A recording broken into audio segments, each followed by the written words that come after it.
The question mark is today's inauguration day. It's the transfer of power, Josh. Will there be a transfer of power from an AFC team winning the Super Bowl this year to the NFC team maybe winning the Super Bowl this year? Of course, the Broncos last year, the Patriots before that. You have to go back to Seattle in 2014, the last time the NFC won the big game, as a lot of advertisers have to refer to it.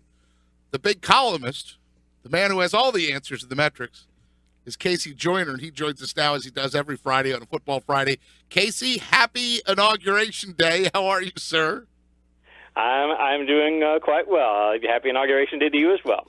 Thank you. I'm giggling a little because I get to see a lot of people running around like they think the world is coming to an end. And yet, KC, there's 2 football games and 4 teams left. And how could you be doom and gloom when we have this great smorgasbord of games this weekend? Exactly, and the world isn't going to come to an end just because New England's going to maybe win another Super Bowl. I mean, come on, it's not that bad.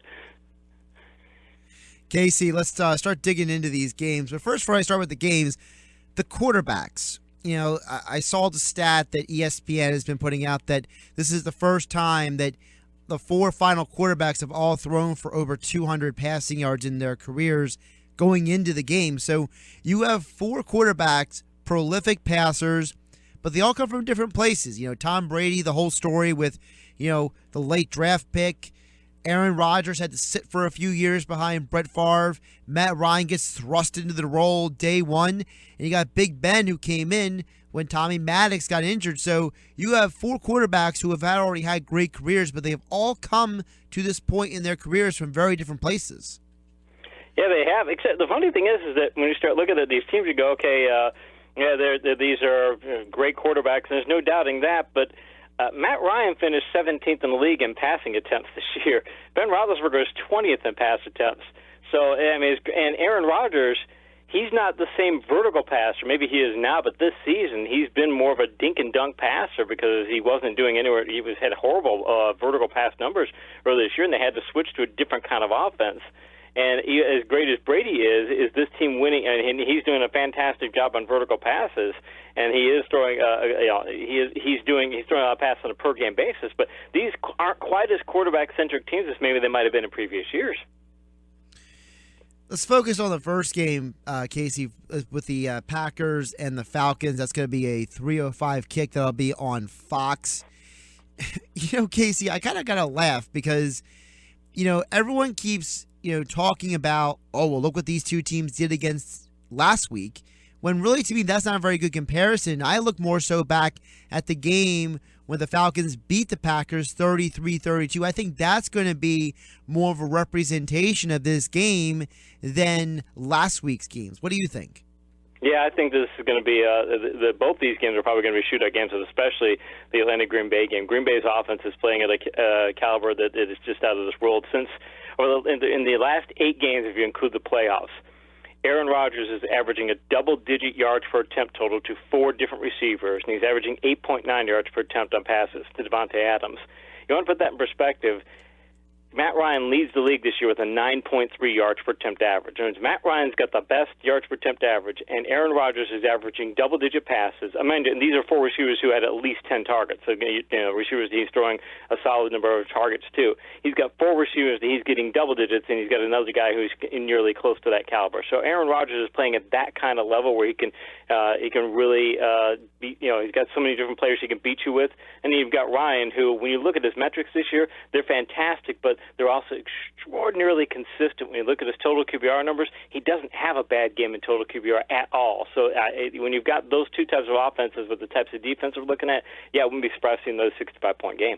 Do you think Jordy Nelson plays? Because, the reports are that he's not going to play, and if not, then how much does that change the Green Bay attack? I think he's going to try and play, but again, they don't think that he can go at a reason. They don't think he can go to a certain level. Like, let's say, they don't think he can go 80%. As well as Rodgers has been playing, if you're Green Bay and you go, well, if say Nelson is only 75% or 70%, we don't think he can give us the vertical pass plays that he's been giving us earlier this year. Maybe you think, well, we could benefit from having a different roster spot, somebody else in the roster spot. Maybe for help for special teams help or defensive help, because as good as Rodgers has been playing, he doesn't need that vertical threat. He's been able to get connect with a bunch of receivers anyway. So to have one guy out of the lineup, it's a big loss. But the way the Packers offense is playing, as bad as Atlanta's defense is, I think they can get by. KC Joyner with us here on a Football Friday. And KC, because there's so much talk, and rightly so, that the spotlight's going to focus on Matt Ryan and Aaron Rodgers. And that's where a lot of the TV storylines will go. Both teams do have running backs last time I checked, and they both do attempt occasionally to run the football. How do you think the rushing battle breaks down, and who wins that battle? Yeah, that's what we were talking about earlier, that especially Atlanta. Matt Ryan ranks 26th in non-red zone pass attempts. You take passes that just don't occur in the red zone, which is inside the other team's 20. He's 26th in the league in pass attempts per game. He's 13th in first half pass attempts. So this is really a run-centric team. And Atlanta ranks 6th in a metric I have called good blocking rate, measures how good a run-blocking offense is. They rank 6th in the league in that category, and they're 4th in rush yards. The rush yards they gain before first defensive contact, which is an important metric as well. So they're a very run-centric team, and Green Bay's rush defense was elite earlier in the year, and then they got to a level where they were probably above average but not elite. So I think Atlanta's going to be able to run the ball. As far as Green Bay's rush offense, though, Green Bay ranks 31st in good blocking rate. And they've got one of the worst run-blocking teams in the league, and that's part of the reason they've gotten away from their run-centric offense. So I think what's going to happen is Atlanta's going to try and run the ball and slow the game down a little bit more, and Green Bay has no choice. They've got to go fast-paced. And just to put a bow on the signal callers before I hand the ball, proverbially speaking, back over to Josh, Aaron Rodgers, 16 playoff games. He's 10-6 in those 16 playoff games. Matt Ryan, 6 playoff postseason contests, 2 and 4. Josh? Casey, looking at I think we all talk about the quarterbacks, about the offenses, but we talk about them because it's also the defenses. I look at the Packers defense, that's just an injury-depleted team. Whereas the Falcons, I look at them as an imbalanced defense. What I mean by that is you have Vic Beasley, you have Reeves in the secondary, you have Freeney doing what he can at his age, coming off the edge. But I feel like the Falcons' defense, their problems are more because they're imbalanced, where I feel the Packers, they do have a good front seven, do they not? They do. In fact, when it comes to stopping the run, I talked about Green Bay's rush defense being elite earlier in the year. At the end of the year, 11th in my good blocking rate on defense, or how often they allow good blocking for the offense, the other team to get good blocking on offense. So they're good at stopping the run, but not great. Atlanta, underrated. They're 14th in the league in that category. So they're a solid run-stopping defense. Again, another factor that makes Green Bay say we can't run the football probably that effectively. But, yeah, when it comes to these pass defenses, Atlanta ranks 26th in the league in total QBR, and Green Bay ranks 28th, and they both have allowed over 30 touchdown passes this year. So, but I think Atlanta, again, is going to be of the mindset that we can run the football and we can wear down Green Bay's front seven, maybe keep their pass rush a little worn out because they're trying to stop the run so often, and then we can still go vertical and go to the passing game whenever we want to. But Green Bay, I just don't think they're going to be able to be in the running game at all, and they're just going to have to go. If I would be surprised if Rodgers doesn't throw 40 passes in this game. I know some of the complaints there were earlier this year, when the Packers were struggling about Mike McCarthy. Do we not give him enough credit as a head coach, or is his success a byproduct of Aaron Rodgers' greatness? Well, to an extent, it has to be a success or a byproduct of that. Just like Belichick, is he? They go into that many Super Bowls. If he doesn't have Tom Brady, if he's got somebody else, if he's Matt Castle as his quarterback for a lot of those years, yeah, he's probably not going to Super Bowls. So some of it's that, but I got to give the Packers credit. By midseason, it was clear that Rodgers wasn't the same vertical passer, and some of that had to do with Nelson maybe shaking off some rust, but Rodgers just was not having a good year vertical passing. And the Packers said, we can't power run the ball very well, and Rodgers isn't throwing the ball deep very well, so what do we do? Well, hey, let's put a wide receiver in our backfield as our running back, and let's go to a spread offense. That's a very creative approach by a head coach to say, this is what we'll do. We'll figure something else out. We'll have Rodgers run a dink-and-dunk offense, something they haven't done in past years, but it's a really creative approach, and it's worked, so you got to give McCarthy credit for having engineered that move. That's something the Packers have done as we talk with KC Joyner on the Football Friday here. How much, KC, do you think the Packers defense has to prepare? Because I asked you earlier about the rushing game, but how much do you think they have to prepare for the fact that those running backs can also split out wide and be dangerous that way? Tevin Coleman and Devontae Freeman could be used as wideouts and do damage that way. Yeah, that's the thing. You can't if you want to get your linebackers in in pass coverage support, say in zone defenses or matchup zones, and and get active underneath to stop, say, crossing out. You can't do it if you've got to think about these running backs. Because what was it? Devontae Freeman last year in 2015, I should say. I think he had 90 targets. He had a wide receiver caliber number of targets, so he's capable of doing that. They've been scaled him back some this year in an effort to keep him fresh. But Coleman's just as dangerous, and both those backs, by the way, they both do very well when they catch the ball and when they get the ball from a good blocking rate. They're very productive from that perspective. So if you're Green Bay, you've got to worry about the backfield in a way that you don't have to worry about that with other teams, and it adds firepower to an offense. If you look at the receivers, you go, okay, you've got Julio, who's a little banged up and things, but he's Julio. And then you look at the rest of their team, you go, they don't have anybody at tight end, really. They don't have him. Sanu's good, but he's not great. So having those running backs do what they do, it does give Atlanta that kind of a short pass impact offense that they wouldn't have otherwise. Well, we'll pin you down on this NFC game, which is the early game, of course, the 3:05 start, 10-6 Packers versus the 11-5 Atlanta Falcons. It is at the George Dome. Who's going to win this game, Casey? I looked at this situation from a number of perspectives, both the offenses and the defenses, but also when you look at Atlanta, they rank second in the league in a metric called field goal expected points added. It's a way of measuring field goal impacts. They rank seventh in punt expected points added. They sort of really good special teams. They can run the ball. They can pass the ball. Their defense is still opportunistic, even though it's not great. They do some opportunistic things. I just look at the Falcons and I see many more paths to victory than I do for Green Bay, because Green Bay's passing offense doesn't win it for them. They don't win the game. So when I got that many more paths to victory, I'm picking Atlanta. We're talking with KC Joyner, ESPN.com, NFL Insider. You can follow him on Twitter at KC Joyner TFS. He is the football scientist. Casey, moving on to the Steelers-Patriots game. This will be the fifth time these two teams meet in the postseason. The last three times, it's been the AFC Championship game, Casey. And you look back at, since 2003, it's either been Tom Brady, Peyton Manning, or Ben Roethlisberger coming out of the AFC every year, except for the one year that Joe Flacco's Ravens decided to sneak in there. Now there's no Peyton Manning, but you still have Big Ben, you still have Tom. How, in your mind, looking at the history of football, is it interesting that you basically have had three quarterbacks who have all basically alternated trips to the Super Bowl?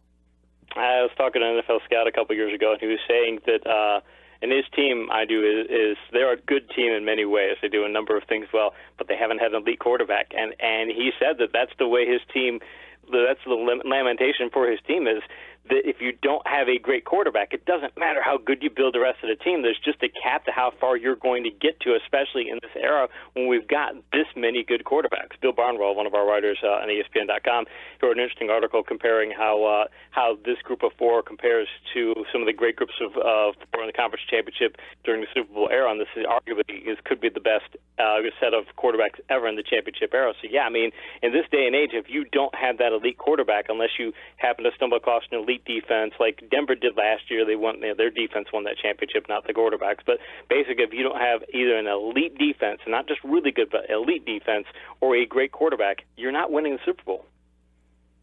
Casey, looking at the quarterback specifically, we know that Tom Brady's had a great season, but Big Ben, he didn't have a great game last week. Was that more of a byproduct of the Kansas City defense, or was that a byproduct of Ben making not good decisions? No, that decision near the end zone instead of, it seems that he didn't watch that Super Bowl with Marshawn Lynch not get the 1 year out, but it looks like he didn't. He didn't watch that because he audible out of it and threw that pass that got tipped and picked. Ben tried to do something he shouldn't try and do. I think they just got away from what this is a Le'Veon Bell centric offense. Ben ranks 9th in the league this year in vertical yards per attempt. He's got one fantastic receiver in Antonio, and you look at the rest of the receivers. Kobe Hamilton, Eli Rogers, you can go down the line. Hayward Bay, these are not really good receivers. In fact, you would argue they're not even a number 2 receiver on that team. Unless you've got with Wheat now, maybe Sammy Coates if he plays well, but really they don't have anybody to fit that role. But what they do well, they led the league in good blocking rate. They're phenomenal at good blocking rate. And Le'Veon Bell has more yards after first defensive contact than any running back in the league, and he does because when he gets that good blocking, he sets it up so well when the defender does make contact. It's not contact. They're just hitting him with an arm or something of that nature. So this is still a run-centric offense, and I think they're going to be able to do something with that against a New England defense to rank 20th in good blocking rate allowed. And Le'Veon Bell, a guy who can also catch the football as well. Harkening back to my question about Freeman and Coleman in the NFC game, Bell obviously a dangerous weapon occasionally as a receiver too, especially if he's matching up against Devin McCourty or Patrick Chung. He is. In fact, they may want to lean on that a little bit more for him and get him the ball in the passing game more than the rushing game, because New England's rush defense, even though they ranked 20th in the league in good blocking rate allowed, meaning they allowed the offenses to give their running backs good blocking and at the 20th level, they ranked 20th in that category. That's not very good. They ranked first in good blocking yards per attempt, meaning if you got good blocking, you weren't getting very many yards, only getting 6.6 yards per attempt, which is not a good number if you're getting good blocking. You really want to be around 8 to 9 yards in that category. And Le'Veon Bell didn't do very well in good blocking yards per attempt. So what that means, I think, is when Pittsburgh runs the ball, they're going to be successful, but it's going to be in 5 and 6 yard chunks. You're not going to see 15 and 20 yard gains. So that, you can do that, but I think if the Steelers want to get the big plays, they're going to have to find a way to get Antonio Brown involved, and they're going to have to find a way to get Bell out of the backfield, hit plays that way, because I just don't think they're going to be able to get bigger plays out of the running game like they have earlier this season. How about the Steelers' defense, specifically their defensive front and their line, and how you think they'll match up against the Patriots' offensive line? They rank 15th in good blocking rate, and they rank 25th in good blocking yards per attempt. The Steelers' rush defense does. So that's not very good. But New England only ranks 20th in good blocking rate and 19th in good blocking yards per attempt. So I think New England's going to try and run the ball to keep the Steelers' defense honest. But I think the big factor is going to be, can Tom Brady, if you look at his receiving core, and again, he doesn't have Gronk for most of the year, and you look at the rest of the receivers, you got Hogan and you got Edelman, you don't have a big play threat, and yet Tom Brady ranks first in the league in vertical yards per attempt.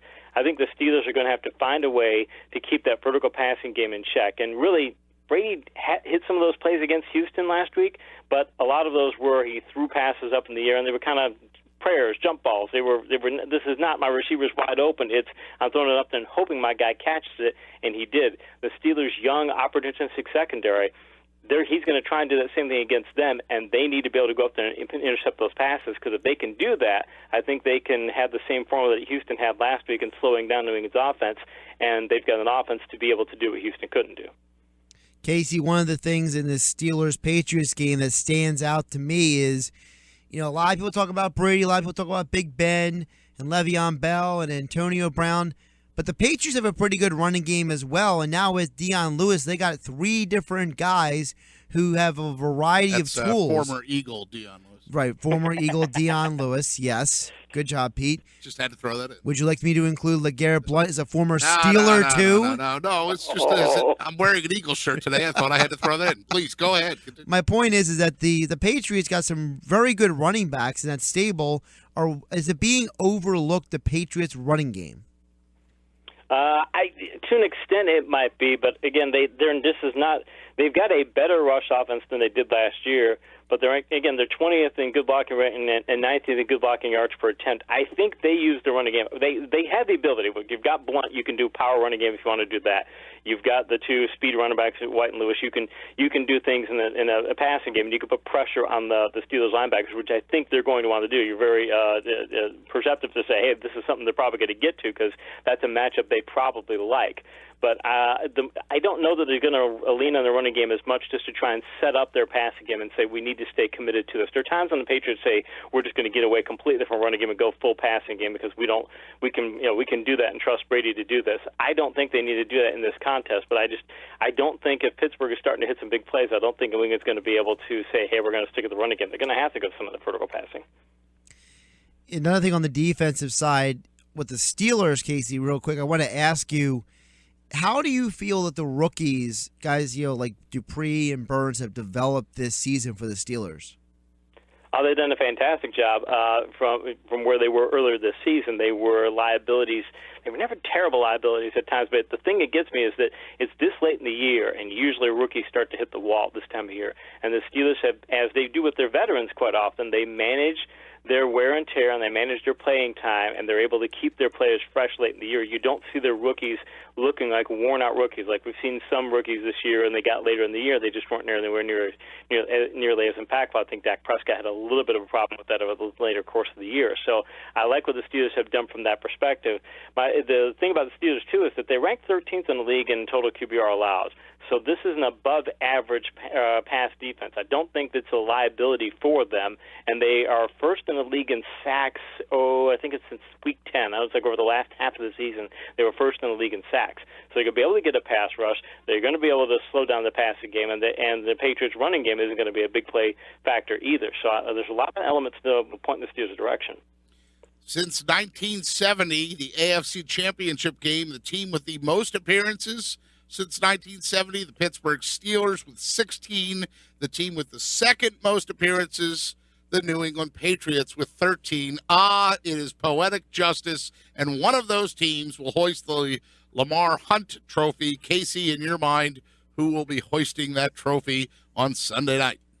There's a lot of reasons to like the Steelers, and frankly, my youngest son is a big Steelers fan. He has all the old school Steelers shirts. He has a Franco Harris shirt and a Jack Lambert shirt and Terry Bradshaw shirt. So as much as I want to like the Steelers to win from his perspective, the more I keep looking at it, the more I see the Steelers have a couple paths to victory. But if you're Bill Belichick and you can say take Antonio Brown out of the contest and say you're not going to beat us, if they're able to do that or at least keep him from winning the game, then you've only got Bell not hitting home runs and he's hitting dink and dunk plays. And I'm looking at the rest of the Steelers going, I'm not seeing enough big plays here, and I can see the Patriots manufacturing up big plays. Again, it's path to victory, and I see the Patriots with a few more paths to victory than the Steelers. Not as many as Atlanta, but a few more. So picking New England, going against what I want to go with, but picking New England because I just think they've got more paths to victory. Along the lines of if you want to beat Brady and the Patriots in Foxborough, you have to score touchdowns.